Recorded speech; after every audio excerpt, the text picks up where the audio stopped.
올라가서 물이 되살아나리라 본문에 있는 말씀을 가지고 물이 되살아나리라는 제목으로 물 이야기를 좀 하려고 합니다. 옛날 말에 산 좋고 물 좋은 곳이 살기 좋은 곳이다 이런 말을 합니다. 사람은 노는 물이 중요합니다. 사람 몸의 70%가 물로 되어 있습니다. 우리 몸의 이 피가 물이 70%입니다. 물이 깨끗해야, 피가 깨끗해야, 혈행이 골라야 피가 잘 흘러가는 사람이 건강한 사람이고, 피가 고난 사람이 피곤한 사람입니다. 피가 통해야 건강하고, 말이 통해야 행복하고, 뜻이 통해야 한편이 됩니다. 그런데 시간이 흘러가면 우리가 오해가 생기고 말도 잘 안 통하고 어느 순간이 되면 사람이 부담스럽고 대화하기가 거북해집니다. 모든 것은 형식화, 화석화, 제도화 과정을 거쳐가는 매너리즘이 오는 거예요. 그냥 형식적으로 흘러가기 쉽습니다. 첫사랑은 식어지고 더 이상 가슴에 설레임도 없어지고 도전의식도 없어지고 매너리즘이 오면 생계가 떨어지고 역동성이 약해지는 거예요.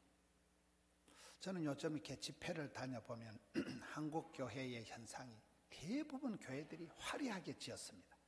아주 본당이 어마무시하게 화려하게 예배당이 지어져 있고 성도님들이 굉장히 점잖으셔요. 아주 옷을 때깔나게 입고 점잖하게 앉아 계시는 거예요. 아무리 설교를 해도 아멘도 안 하고 꿈쩍도 안 하고 송아지 성님 쳐다보지 띵하게 굉장히 점잖은 거예요. 점잖음, 젊지 않다, 늙어 빠졌다는 거예요. 굉장히 교회가 점잖해. 반응이 없어요. 반응이. 아멘도 없고 할렐루야도 없고 눈물도 없고 콧물도 없고. 이것이 오늘 한국 교회의 이 드라이해짐, 한국 교회가 굉장히 메말라진 그런 모습이라고 봅니다. 청년들은 뭔가 모르게 패기가 넘치고 생기발랄하고 우리 교회의 아이들이 이게 찬송을 부르고 아이들이 성경 봉독하라고 아이들이 암송하는 게 얼마나 감사한지 몰라요. 외부에 오는 교회들은 깜짝깜짝 놀랍니다. 저 아이들이 1부, 2부, 3부, 4부 100명 가까운 아이들이 나와서 합창하고 중창하고 성경 암송하고 이거 굉장한 겁니다. 교회에 애기들이 시끄럽고 애기들이 왔다리 갔다리 이런 교회가 살아있는 교회지. 점잖은 어르신들만 앉아가지고 경로당 같이 앉아가지고 이게 지금 문제라는 거예요. 생기와 소망이 넘치는 곳에는 뭔가 모르게 푹적푹적하고 뭔가 모르게 그 살아있는 촉촉한 모습이 있어야 되는데 여러분 사람도 조직도 교회도 생리가 있습니다.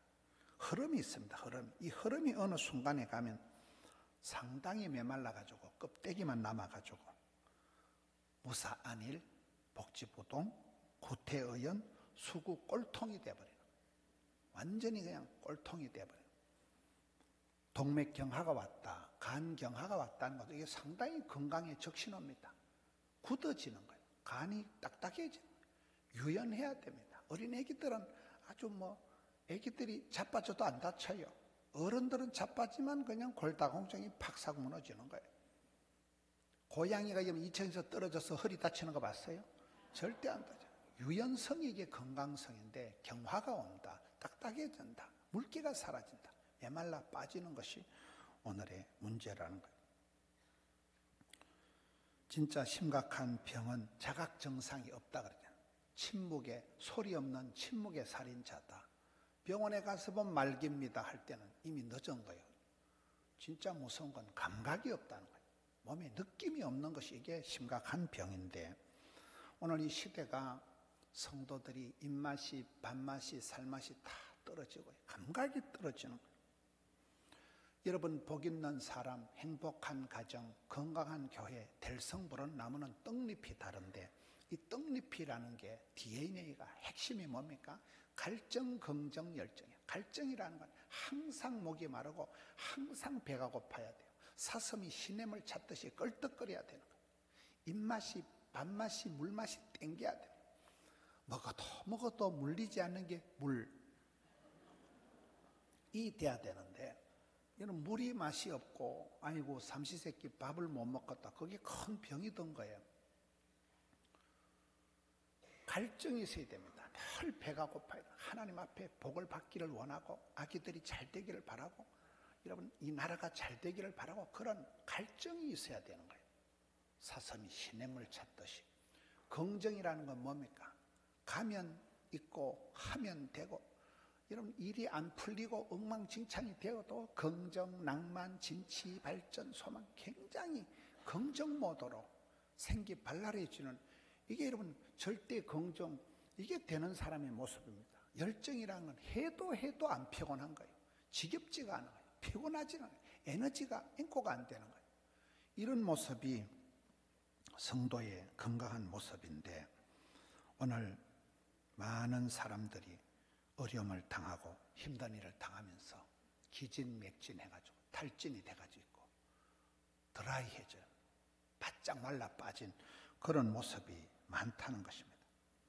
우리가 사람들을 대볼 때 어떤 사람은 참 밝고 웃고 뭔가 모르게 좀 가슴이 따뜻하고 눈가가 촉촉하고 스윗한 사람, 러블리한 사람, 달달한 사람들이 있어요. 참 저 집사님은 참 사람이 밝네.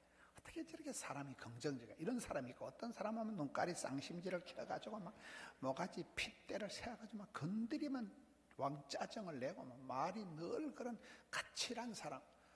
가슴이 메말라서 마음이 여유가 없어서 그런 거예요. 감사할 것도 없는데 감사를 하고 결론은 하나님 땡큐고 이렇게 흘러가야 되는데 우리가 하나님께 왜 감사해야 될까요? 일마다 때마다 하나님께서는 우리를 늘 사랑해 주시고 지켜주시고 도와주시기 때문입니다. 감사는 하나님의 사랑에 대한 그 도우심과 하나님의 사랑해 주심에 대한 고백하는 신앙 고백이 감사입니다. 감사가 있고 없고가 신앙인의 가장 큰 바로미터라는 거예요. 감사가 없다는 것은 신앙도 없고 예의도 없고 마음도 없고 이게 아무것도 안 된다는 거예요. 우리가 어떻게 하면 감사를 할 수 있을까요? 때때로 병들고 아플 때 감사해야 되는 이유가 참 인생이 연약하다. 우리가 큰 소리 치지만 육신이 후패해지고 얼마나 우리 몸이 약해 빠지는가를 아플 때, 병 걸릴 때 그때 우리가 우리 몸의 연약함을 깨달을 수 있기 때문에 감사해야 됩니다.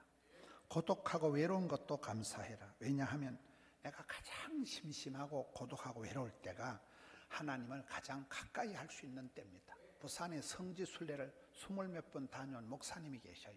그 김희택 목사님 그렇게 성지순례를 많이 가셨는데 다시 가면 꼭 가보고 싶은 데가 어디에 물으니까 사막이란 사막, 빈들에 광야란 아무것도 없는 빈들에 몰락고 가야 하니까 사막에 가면 아무것도 없으니까 주만 바라본대요. 사막 체험의 하이라이트는 별빛이 쏟아진다는 거예요. 아무런 빛이 없으니까 하늘에 별들이 쏟아지는 데가 사막입니다. 가장 외로울 때, 고독할 때는 고독을 씹어 돌리세요. 그럴 때 하나님이 내 가장 가까이 계신다는 거예요. 고독을 아는 사람이 하나님의 임재를 만끽하는 것입니다.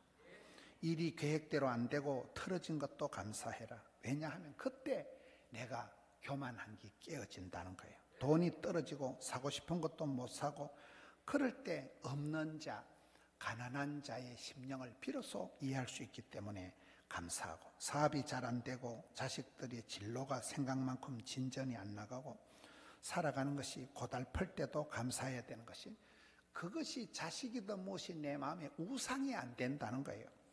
때로는 인생이 허물을 느끼게 하고 세상에 대한 미련이 사라지고 그럴 때 우리가 찬송 중에 세상 줄 건 없일세 이 세상에 정들지 않고 미련을 갖지 않고 영원을 사모하고 천국을 대망하고 하나님을 사모할 수 있는 마음이 그때 생긴다는 거예요.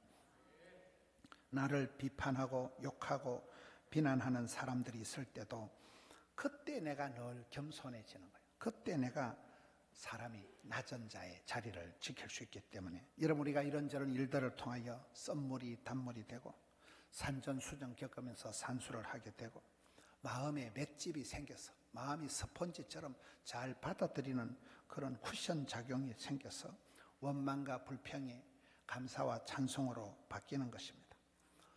제가 어릴 때 자란 고향 땅이 문경예천이에요. 문경예천이라는 그 땅 이름이 뭔가 하면 문경이 경사스러운 소식을 가장 먼저 듣는 동네가 문경이라는 동네. 어릴 때 한양에서 장원급제에서 문경 세제를 넘어올 때 그때 장원급제요 이 경사스러운 소식을 제일 먼저 듣는 데가 문경이라고 있어요. 예천이라는 건 단술 예자를 쓰더라고요. 저희 고향 땅에선 강물이 흘러가는 게 아니고 감주가 흘러가요. 감주 알아요? 단술 알아요? 우리 성도님들은 술에 대한 개념이 없는데 저희 고향 땅에는 강물이 아니고 단술이 감주가 흘러간다니까요. 산 좋고 물 좋은 데서 태어났다. 그 말 좀 하고 있는 거예요. 그 문경이라는 그 이름이 여러분 가장 경사스러운 복된 소식을 첫 들리는 데가 문경, 예천. 얼마나 물이 달고 맛있으면 단술이 쏟아지듯이 감주가 펑펑 나오던 동네가 저희 고향이라니까요. 고인 물은 썩는다. 이런 물이 고여 있으면 썩어요. 반드시 물이 흘러가야 되는 거예요. 여러분 콩나물 시루에 물을 주는데 그 물 아깝다고 밑을 막아 놓으면 콩나물이 썩어버립니다. 그냥 물은 흘러가는 것 같지만 콩나물이 건강하게 잘 자라나는 것입니다. 흐르는 물은 썩지 않는다. 구르는 돌은 이끼가 끼지 않는다. 물 흐름을 맑고 힘차게 해야 되는 거예요. 낙차 큰 폭포수가 수력 발전을 일으키듯이 우리 예수님의 사랑은 성육신, 인카네이션, 말씀이가 육신이 되었다. 하늘 영광을 버려주고 이 땅까지 낮아지신 낙차 큰 그 폭포수와 같은 사랑이 예수님의 사랑이라는 것입니다.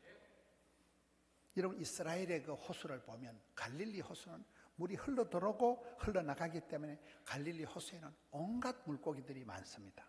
그런데 사해 바다는 물을 받아들이기만 하고 흘려보내질 않기 때문에 죽을 사자를 써서 죽은 바다, 사해가 되고 마는 것입니다. 시골에 가보면 호수가 있으면 그 호수의 조건은 위에서 계속 물이 공급이 되든지 아니면 호수 밑바닥에 샘이 있는 데가 있어요. 호수 밑에서 샘물이 퐁퐁퐁 솟아나면 그 큰 호수가 자정 능력이 생긴다. 계속 물이 순환이 되고 흙탕물이 흘러내려가기 때문에 우물이, 샘물이, 호수가 살아나는 것입니다. 말라 빠진 사막 한복판에도 오아시스가 샘물이 솟아나면 그게 생명수가 돼요. 사막 땅의 오아시스는 생명수가 되는 것입니다.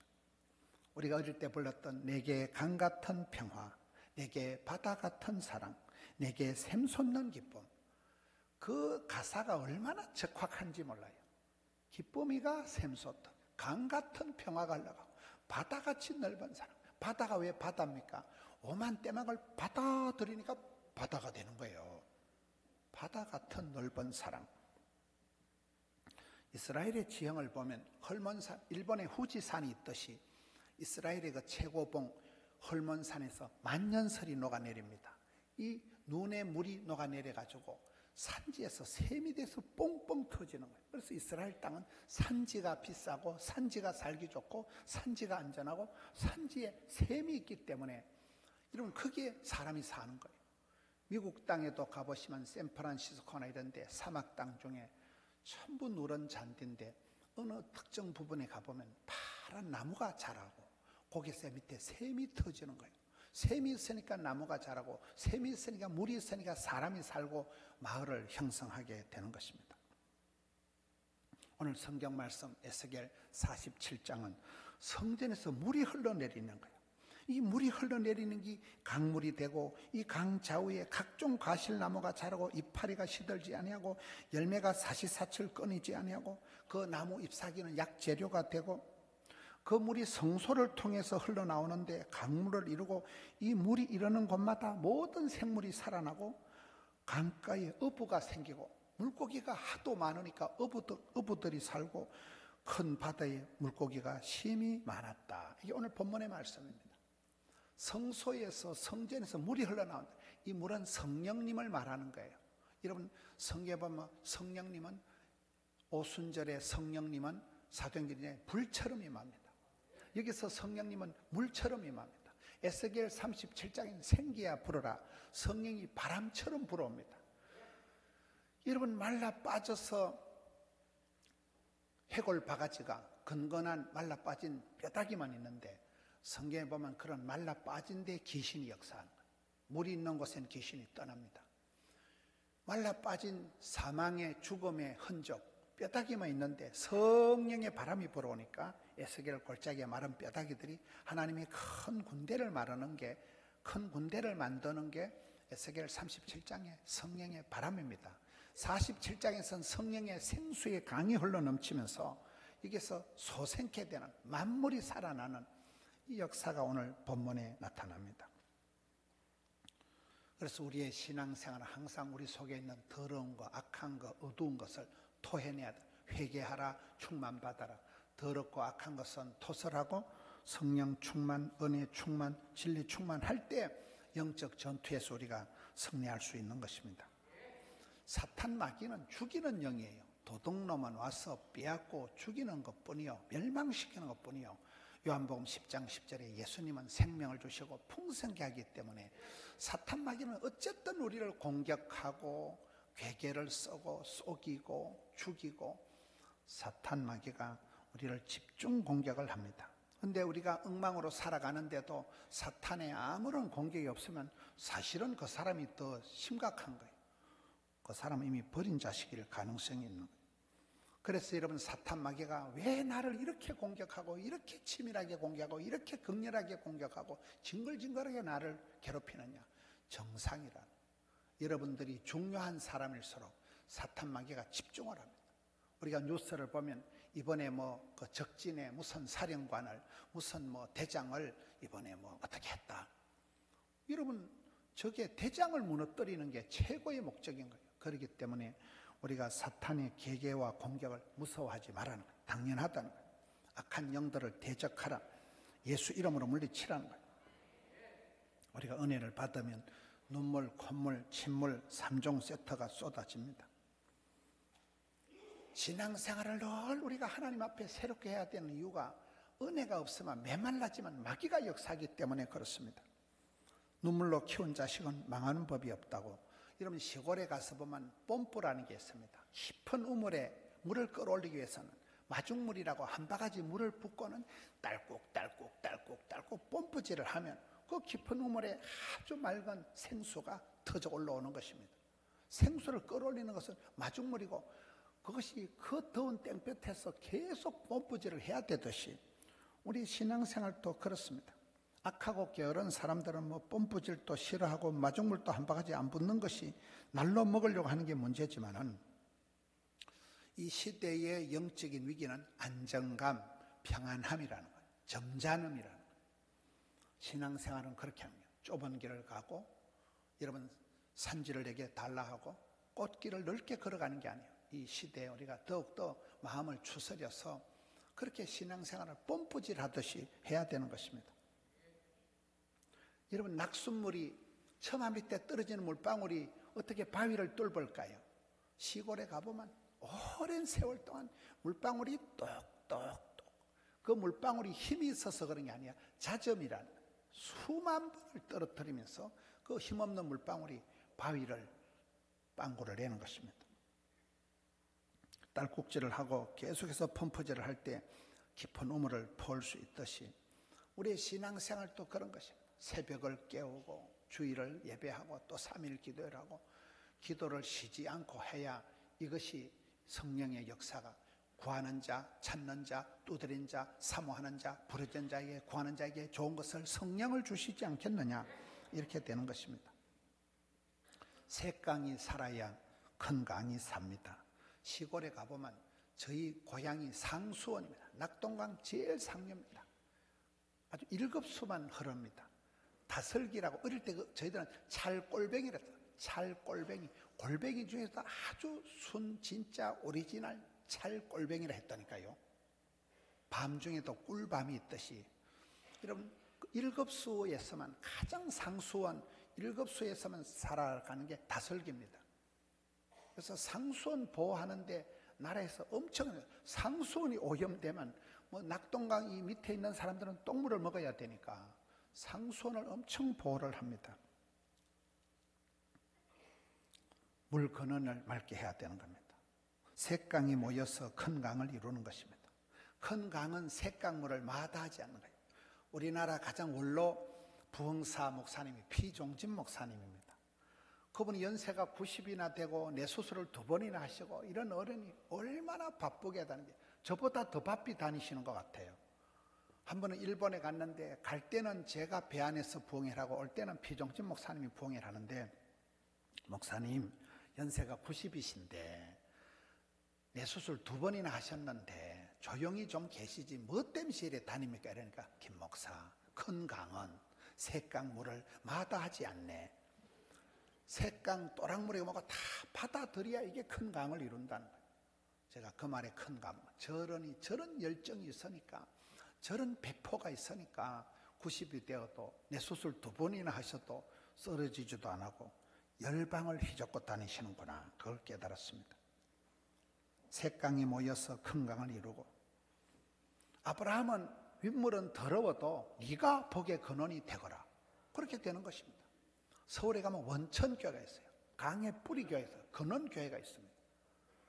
여기에 아난티 힐튼 호텔 기장에 그 회장님이 그 교회 집사님이시더라고요. 보니까 물 근원을 맑게 하고, 여러분 물 근원이 안 맑으면 네가 깊은 산속 옹달샘이 되어서 네로부터 물이 퐁퐁 솟아나면 이것이 물길 따라 꽃길 따라 범길 따라 또랑을 이루고 뇌를 이루고 강을 이루고 물이 바다 덮음같이 역사가 족보가 지도가 확 만들어지는 게 물의 역사라는, 물의 역사. 깊은 산속 옹달샘은 조만하게 퐁퐁 솟아나는 거 하찮은 것이지만은 그것이 흘러가면서 산천초목을 푸르게 하는 것입니다. 여러분, 피가 생명이에요. 피가 생명. 피 흘림이 없이는 사심이 없다. 주의 보혈 능력이 있도다. 주님의 십자가 보혈만이 우리의 죄 문제를 해결할 수 있기 때문에 그렇습니다. 복음의 핵심은 십자가와 부활입니다. 정신적으로 어려움을 당할 때는 보혈 찬송을 부르라. 보혈 찬송을 부르고 이 기독교 방송을 틀어놓고, 여러분 보혈 찬송을, 극동 방송을 틀어놓고 보혈 찬송을 계속 들으면 악한 세력이 떠나갑니다. 보혈의 권능이 있기 때문에 그렇습니다. 예수님이 이 땅에 오실 때 이사야 54장에 보면 고운 모양도 없고 아름다운 풍채도 없었지만 연약한 순과 같이 하늘하늘한 아주 연약한 새 순과 같이 나타나셨지만, 여러분 예수님께서 온 세상을 구원하신 거잖아요. 포도원에 가보면 조그마한 포도순을 하나 꼽아놓으면 이게 자라서 포도나무가 되고 포도숲을 이루고 그야말로 울창한 풍성한 포도원을 형성하게 되는 것입니다. 포도원의 한 사람의 헌신이 부흥의 물길을 바꾸는 것입니다. 교회학교 선생님 한 분이 헌신하면 부서가 부흥이 되고 그 아이들이 금방 자라서 청년이 되고 지도자가 됩니다. 1000명의 찬양대가 뭡니까? 한 사람이 마음을 정하고 찬양대를 자리를 하면서 그 한 사람이 소리를 바라면 그것이 여러분 솔로가 되고 듀엣이 되고 합창이 되고 코러스가 되고 레미자레블, 사운드 오브 뮤직, 오페라가 되고 뮤지컬이 되고, 여러분 그게 작품이 되는 것입니다. 1000명의 찬양대가 그렇게 이루어지는 것입니다. 우리 교회가 10,000명 성도인데 한 명 성도가 발상, 착상, 구상, 기도를 하면서 찬송하면서 상상의 나래를 펼치면 하나님이 그 사람에게 아이디어를 주시고 작품이 만들어지고 역사가, 문화가 구축이 되는 것입니다. 깨어있는 한 사람이 기도하면 하나님의 보좌를 움직이고, 하나님은 한 사람의 기도를 들으시고 우주 만물을 총동원해서 응답하시는 것입니다. 한 사람의 전도가 포도원의 부흥을 이루고 부산을 성시화하고 민족을 복음하고 세계 열방을 선교하는 것입니다. 그 한 사람이 옹달샘이고 그 한 사람이 여러분 색강이고 그 한 사람이 포도가지가 되는 것입니다. 어린 포도가지 하나가, 어린 아이가 하나 자라면 앞으로 한국을 책임지고 세계를 어깨에 걸머쥐고 나갈 것입니다. 우리 아이들이 철이 없고 우리 청년들이 어리버리한 것 같아도 어느 순간 새벽이슬같이 영롱한 보석처럼 뿅뿅 나타나는 게 청년들의 역사라는 거예요. 한 사람의 원불교, 원망, 불평, 교만이 집단 패닉을 일으키기도 하지만, 미꾸라지 한 마리가 웅덩이를 흐리기도 하지만, 포도원을 여우 한 마리가 포도원을 빵굴 내기도 하지만, 한 사람의 헌신과 한 사람의 눈물의 기도는 죽어가는 공동체를 살리고 생기와 소망이 넘치는 교회를 만들고 가문을 뻘떡 일으키고, 성경에 많은 믿음의 어머니들이 한나가 거래했고 통곡을 하고 기도했고 오래 기도했고, 여러분 성경에 많은 사람들이 그렇게 눈물로 기도하면서 통곡하면서 눈물로 키운 자식이 망하는 법이 없는 역사를 만들어가는 것입니다.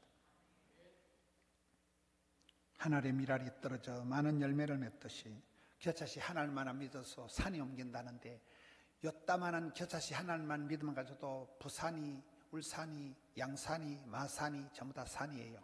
산을 옮겨내는 것입니다. 이방 군인 백부장 한 사람이 많이 구제하고 항상 기도할 때, 여러분 복음의 물꼬를 터뜨려 가지고 유대인에만 있던 복음을 온 세계로 확 퍼뜨린 사람이 이방 군인 아저씨 고넬료인 것입니다.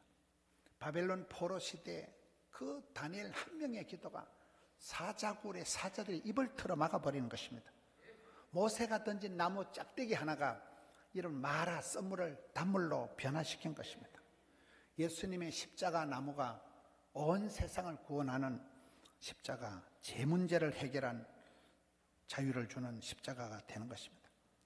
엘리야 한 사람의 기도가 3년 6개월 동안 가문 하늘문을 열어 제치고 비를 불러내린 것입니다.